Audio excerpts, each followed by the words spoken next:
First released in the second half of 2022, Trek is one of the latest big players in the industry that has released an e-mountain bike that favors a lightweight battery, lower output motor, and ride characteristic that simply feels like riding an analog bike. Named the Fuel EXe, this lightweight e-bike shares a lot in common with the brand's popular Fuel EXe trail bikes.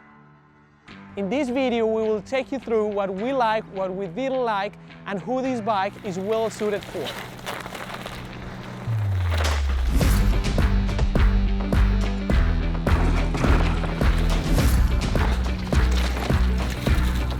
From the first moment you pick up the bike, you know this bike is something different. The travel and geometry combination makes it playful and easy to maneuver. However, the extra weight of the bike has some effects, some positive but most of them negative.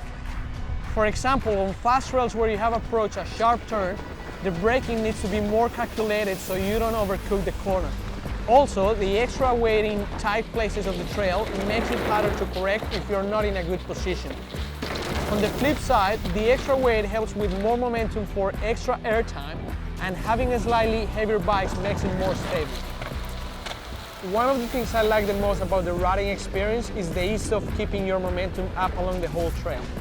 A couple of pedal strokes are enough to get back to speed whenever you get out of a tight corner or in a flat section. The same thing happens when you're about to hit a feature that requires acceleration.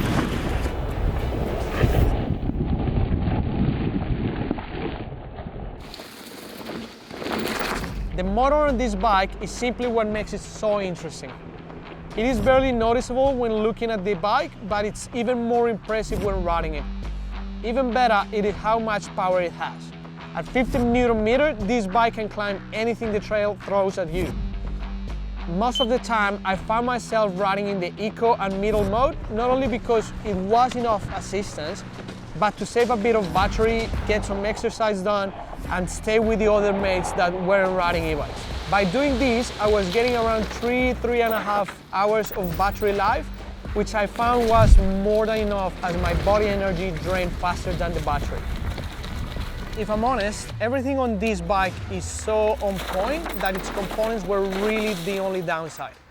While it commands a price of $9,500, the 9.5 here is the base model and comes with somewhat entry-level components. When you combine a top-of-the-game motor, battery and frame with entry-level components, the magic does kind of disappears if I'm being completely honest. However, the components do their job.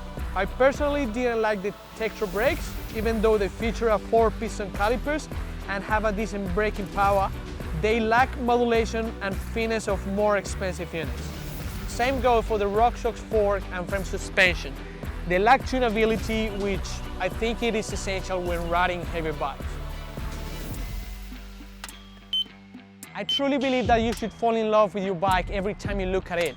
It makes you want to ride it more, and for me, that's one of the strongest points of the Fuel EXe. It looks classy, it looks clean, and it will pass as an analog bike for the untrained eye. Most of the people I was riding with, they didn't realize it was an e-bike until they saw the screen on the top tube. If I think about the future of mountain biking, I can see more bikes like the Fuel EXe hitting the trails. Simply put, this is the type of bike that will turn non-believers into e-bike fans.